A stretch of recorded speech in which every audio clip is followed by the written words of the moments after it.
Okay, let's go next to our caller from the 214 area code. Who's calling today from 214? Hello? Yeah, that's you. Oh, hi. Hi, who's this? My name is Melissa. Hey, Melissa, what's on your mind today? Recently, um, my mom, who works in a restaurant, was robbed at gunpoint.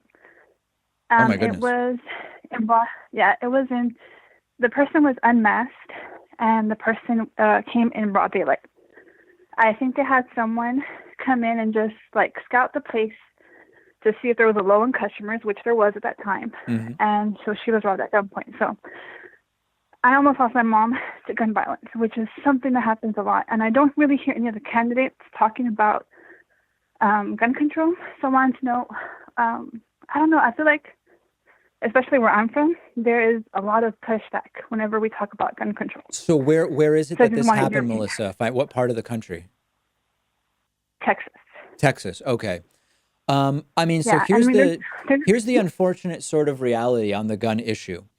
Um, it appears from the more we learn about this, it appears that there is very little upside for Democrats, particularly in the primary, to get into disagreements or even debate the issue of gun control because there doesn't seem to be significant electoral upside to doing it, particularly not at this point in time. As a general thing, it's not clear how many people in this country in national elections are voting on the basis of the gun issue.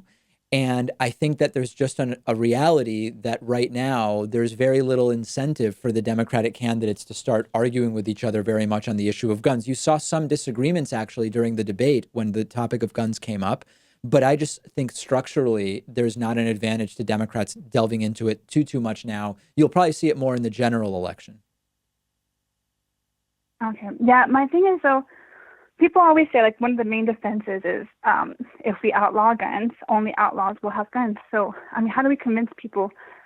I think like they say bad guys will always have guns, but is that true?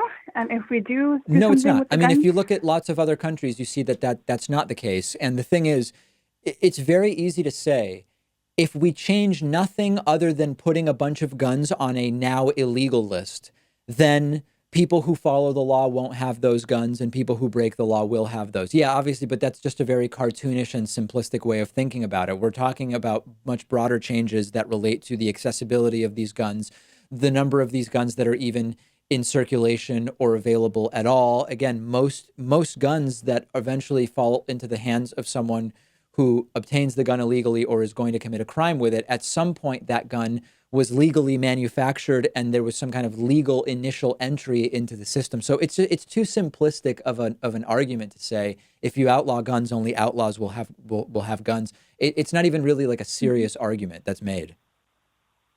I know. And so I just think like now my mom is very fearful Yeah. to go to work, and part of me is like, how can we're supposed to be a really great country. This is land of the free, but if she doesn't even have the freedom to feel like she never knows who's going to walk in now and have Yeah. a gun, and it's like how can we justify this? Is she thinking about getting a gun? I don't know. I mean, I don't know if employer would allow her to carry a gun. I don't know how. Yeah. I'm not too familiar with gun laws since I've never really been interested in guns, so I Right. don't know anything. Yeah. Yeah. Melissa, yeah, I mean, it's an intractable problem, and I'm really sorry about what happened, but I appreciate you calling in and telling me about it. Okay, thank you. All right, take care. Okay, that does it for calls today. Sorry to everybody that I didn't get to. We'll take calls again, and I look forward to hearing from more folks.